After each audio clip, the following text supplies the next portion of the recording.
আসছে। হযরত আবু হুরায়রা রাদিয়াল্লাহু তাআলা থেকে হাদিস বর্ণিত, আল্লাহর নবী জনাব রাসূল করিম সাল্লাল্লাহু আলাইহি ওয়াসাল্লাম ইরশাদ করেন, মানুষের শরীরের যত জোড়া আছে প্রত্যেক জোড়ার বিনিময়ে একটা করে সদকা করার বিধান দেওয়া হয়েছে। মানুষের শরীরে যত জোড়া আছে প্রত্যেকটা জোড়ার বিনিময়ে একটা করে সদকা করা, একটা করে কি করা বলেন, একটা করে সদকা করা। যেহেতু এই জোড়াগুলো আল্লাহর পক্ষ থেকে নেয়ামত, আর আল্লাহর নেয়ামতের শুকরিয়া আদায় করা ওয়াজিব। আল্লাহর নেয়ামতের শুকরিয়া আদায় করা কি বলেন, ওয়াজিব। অতএব মানুষের শরীরে 360টি জোড়া আছে, আর এই প্রতিটি জোড়ার বিনিময়ে একটি করে সদকা করা। আর আল্লাহ তাআলা রহমানুর রহিম, এই জন্য আল্লাহ সদকা করাকে মানুষের জন্য সহজ করে দিয়েছেন। দুই ব্যক্তির মাঝে যদি ঝগড়া লাগে, তা আপনি যদি যাইয়া তাদের ঝগড়াকে মিটিয়ে দেন, তাহলে এটা আপনার আমলনামার সদকার সওয়াব হবে। সুবহানাল্লাহ বলেন না? কিসের সওয়াব হবে বলেন?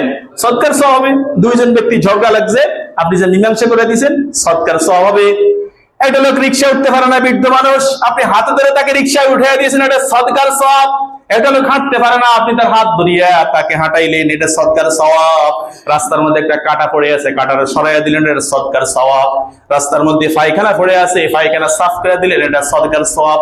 এই যে পায়ে হেঁটে মসজিদে আসছি, প্রতিটা কদম সদকার সওয়াব। বলেন না সুবহানাল্লাহ? স্ত্রীর মুখে লোকমা তুলে দেওয়া, এটা সদকার সওয়াব। সন্তানের মুখে লোকমা তুলে দেওয়া সদকার সওয়াব। বলেন না সুবহানাল্লাহ? এই জন্য ঝগড়া মিটিয়ে দেওয়া এটা সদকার সওয়াব। বলেন, ঝগড়া মিটিয়ে দেওয়া কি সদকার সওয়াব, ইবাদত। এই জন্য যখনই কোথাও ঝগড়া লাগবে, তখন আমরা দর্শকের ভূমিকা পালন করব। কিসের ভূমিকা বলেন? দর্শকের ভূমিকা পালন করবো, নাকি আমরা ঝগড়া মিটানোর জন্য যাব? ঝগড়া মিটানোর জন্য জান প্রাণ দিয়ে চেষ্টা করবো। আমরা দর্শকের মতো থাকি, অনেকে ভিডিও করে ফেসবুকে সারি ভাইরাল হবো, তারপরে এগুলো ছুটাবো না, লাগত ফিটাফিটি করো, রক্ত বাড়িলে আরো বেশি ভাইরাল হবে। কি বলেন? তাহলে যখনই ঝগড়া লাগবে, তখনই কি করা বলেন? জান প্রাণ দিয়া ঝগড়া মিটানোর জন্য চেষ্টা করা। কি করার জন্য কথা বলেন? ঝগড়া মিটানোর জন্য চেষ্টা করা। আল্লাহ আমাদেরকে আমল করার তৌফিক দান করে, সকল বলি আমিন। এই জন্য ঝগড়া মিটানো কি বলেন? ইবাদত।